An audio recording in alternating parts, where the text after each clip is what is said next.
Bienvenue dans le journal du trader de ce mardi 7 octobre. Sur le Forex, en dépit du dollar américain suite au NFP, le cours de l'euro USD a rebondi hier et a récupéré 100% de sa baisse de vendredi. Ce contre-pied sur le marché s'inscrit jusqu'ici dans le cadre d'un rebond technique des paires cotées en USD, phénomène qui pourrait aider les monnaies majeures à gagner encore plus de terrain contre le billet vert durant la séance d'aujourd'hui. L'euro USD est toujours capable d'enregistrer de nouveaux plus bas dans les semaines qui viennent, mais les traders devraient peut-être s'habituer à un ralentissement de la tendance baissière en octobre. Il y a encore de la marge à la hausse sur le très court terme et ce jusqu'à la ligne de tendance de moyen terme des 1,2720$, seuil sur lequel une meilleure entrée vendeuse pourrait se présenter. Si l'euro USD arrive à remonter vers les 1,2660$ durant la séance européenne d'aujourd'hui, la paire pourrait tenter de dépasser le seuil critique dans l'après-midi. En cas d'accélération haussière au-dessus des 1,2720$, il faut changer de stratégie sur l'euro USD, comme un retournement haussier serait probable. L'euro USD est négocié à 1,2656$ en hausse de 1,13% avec un support à 1,2499$ et une résistance à 1,2698$. L'euro s'est renforcé contre la livre sterling et le yen japonais.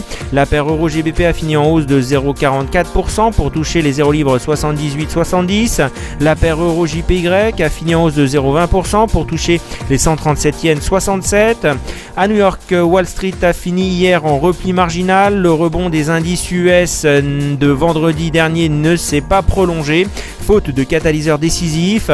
Les anticipations de profit pour le troisième trimestre ont été revues à la baisse. Aucune statistique n'est venue inspirer Wall Street, mais les prises de profit sur le dollar se sont accélérées après le test des 1,2500$ pour 1 euro de vendredi dernier. Le Nasdaq a reculé dans le sillage de Micron, moins 4%, Vertex, moins 2,6%, Priceline, moins 1,9%, eBay, moins 1,6%, NetApp, moins 1,4%, Cisco, moins 1,2%. Le PDG de Plantronics, société de matériel de communication audio, Ken Canapan, sonnera la cloche d'ouverture de Wall Street aujourd'hui pour célébrer les 20 ans de cotation à Wall Street de sa société. À 12h ce mardi, le S&P perd moins 0,16%, le Dow moins 0,10%, le Nasdaq moins 0,27%.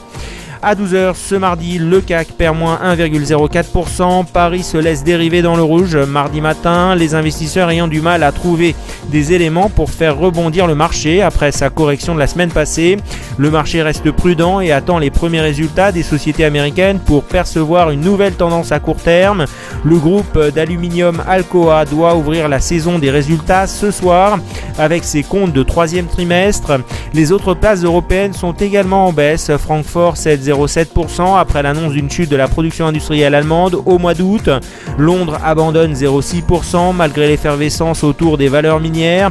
L'ambiance générale est globalement relativement maussade.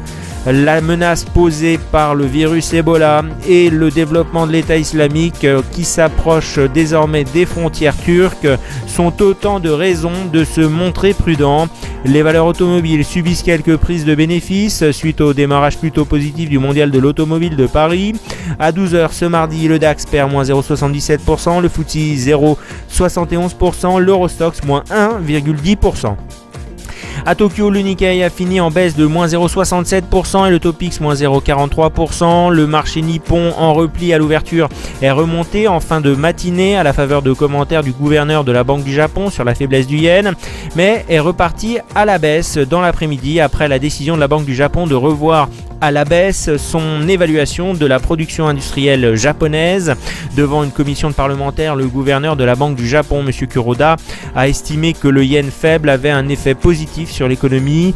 M. Kuroda a de plus annoncé, suite à la réunion monétaire de la Banque centrale, maintenir sa politique de rachat d'actifs, mais a reconnu que la hausse de la TVA avait eu un impact plus négatif que prévu sur l'économie nippone. Toyota, Honda et Panasonic ont bien réagi aux déclarations de M. Kuroda, mais ont clôturé en légère baisse. À la clôture, le Shang gagne plus 0,26% et le Hang Seng gagne plus 0,46%.